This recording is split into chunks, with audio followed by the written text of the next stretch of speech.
বাগান বাড়িতে এসে গেলাম।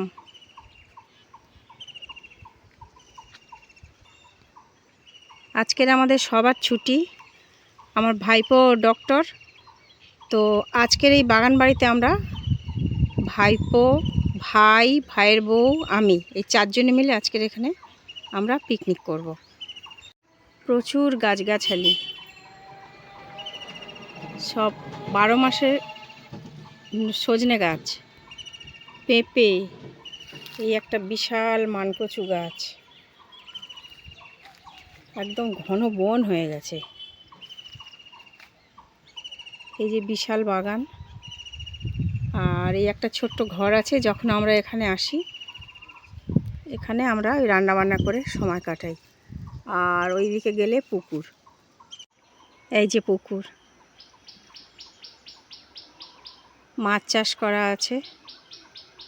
এই পুকুরে প্রচুর গলদা চিংড়ি আর অন্যান্য চিংড়িও হয়, মেন গলদাটাই চাষ করা হয়। আর এছাড়াও রয়েছে মাছ।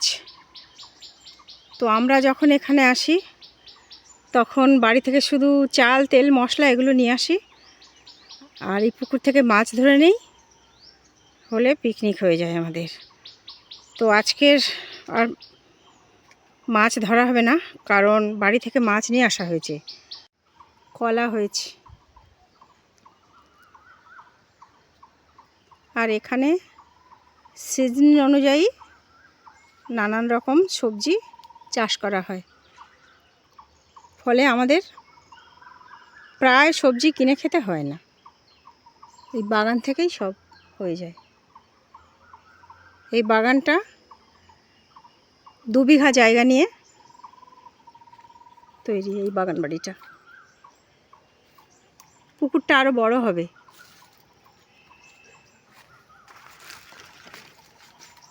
এটা কাঁঠালি কলা। রানা কারি পাতা তুলছে। এই যে সকালে রান্না হবে, কারি পাতা দিয়ে কিছু একটা করবে, তো তোলা হচ্ছে কারি পাতা।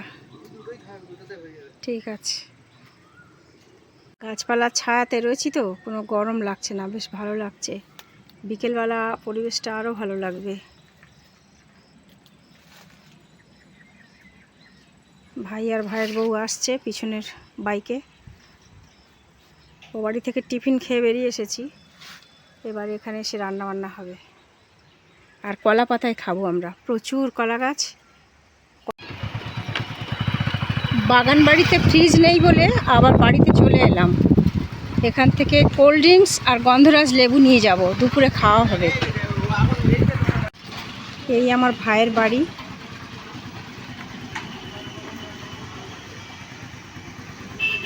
এখানে আবার আসতে হলো কোল্ড ড্রিঙ্কস আর লেবু নিয়ে, আবার আমরা ওই বাগান বাড়িতে ফিরে যাব। আজ রাত্রে আমাদের পিকনিক হচ্ছে। তো আমাদের একটা মিনি কিচেন আছে, এখানে স্মোকলেস যে উনুন, ওখানে রান্না হবে। তো আপাতত ভাত বসেছে, আর আমার ভাই ডায়মন্ড হারবার থেকে মাটন কিনে এনেছে, রেওয়াজি, সেইটা হবে, আর কিচ্ছু হবে না। এই দুটো আইটেম দিয়ে আমরা চালিয়ে দেব। আমাদের এই কিচেনটা আমাদের বাগান বাড়ির, তো জ্বালানি সাজিয়ে রেখে দেওয়া হয়েছে। এগুলো সব জ্বালানি। যখন আমরা এখানে আসি তখন এই জ্বালানিতে আমাদের এই উনুনে রান্না হয়, কাঠে। এখানেই রান্না করি, আমরা এখানেই খাই।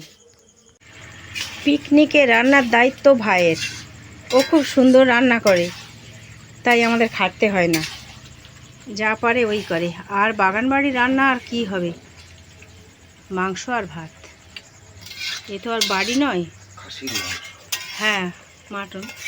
এ তো আর বাড়ি নয় যে নানান রকম তরকারি হবে। এই দুটো আইটেমই হবে, আর চাটনি। হয়ে গেছে, তেল ছেড়ে গিয়েছে।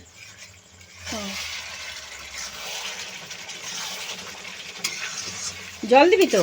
হ্যাঁ, এখন জল দেবো না, এখন তেল ছেড়ে গিয়েছে। এবার আলু দেবো, আচ্ছা। আলু দিয়ে আর একটা বার পাকাবো। পাকানোর পরে যখন জলটা ড্রাই হয়ে আসবে, গায়ে গায়ে লেগে যাবে এই গ্রেভিটা, হ্যাঁ। তখনই জল দেবো। না হলে মাংস সাদাটাই হয়ে থাকবে, পাকবে না, কষা ভালো হবে না। এর গায়ে যে ছোট্ট ছোট্ট চর্বি লেগে রয়েছে, চর্বিগুলো আস্তে আস্তে ছেড়ে তেলে পরিণত হবে।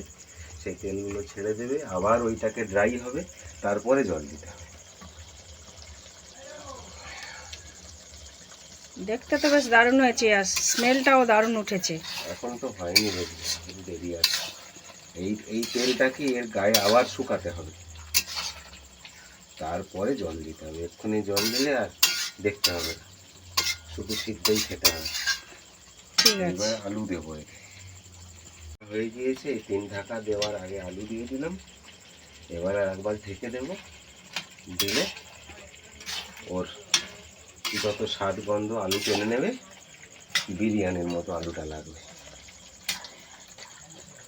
ব্যাস। সব সময় এই স্টাইলে রাঁধিস? না, এক এক সময় এক এক রকম। বিভিন্ন মাংসের ওজন অনুযায়ী, খাসির ওজন অনুযায়ী, মুরগির ওজন অনুযায়ী, মাংসের পেশি অনুযায়ী রান্নাটা করতে হয়। সব এক স্টাইলে রান্না করলে সব মাংস তো গলে একেবারে চচ্চড়ি হয়ে যাবে। এবার একটা স্টিম নেবে, তারপরে আবার খুলবি। এই ফ্লেমটা এবার হাই করে দেবো। ব্যাস, তারপরে আবার খুলবো, খুলে খোলা অবস্থায় ড্রাই করে নেবো ওর গায়ে, তারপরে জল। কড়াই যেন সুনামির ঢেউ উঠেছে। এই জন্যই বলে উনুনের রান্না। কি সুন্দর কালার হয়েছে বল, গন্ধও কি সুন্দর বেরোচ্ছে। হ্যাঁ, ফ্লেমটা আরো জোর করে দিই, আবার ঢেকে দিই।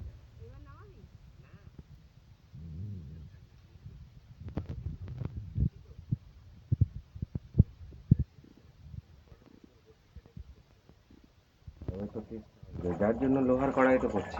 আর কুকারের থেকে এটা টেস্ট নিশ্চয়ই ভালো হবে। অবশ্যই। আর এই যে জ্বালানের স্মোকটা পাবি না, হ্যাঁ, এটা একটা গ্রাম্য পরিবেশে একটা গন্ধ থাকবে, ওই কাঠের জ্বালানির যে স্মোকটা। আর গ্যাসে এত ফোটাতেও পারবি না। ঢেকে দিয়ে হ্যাঁ।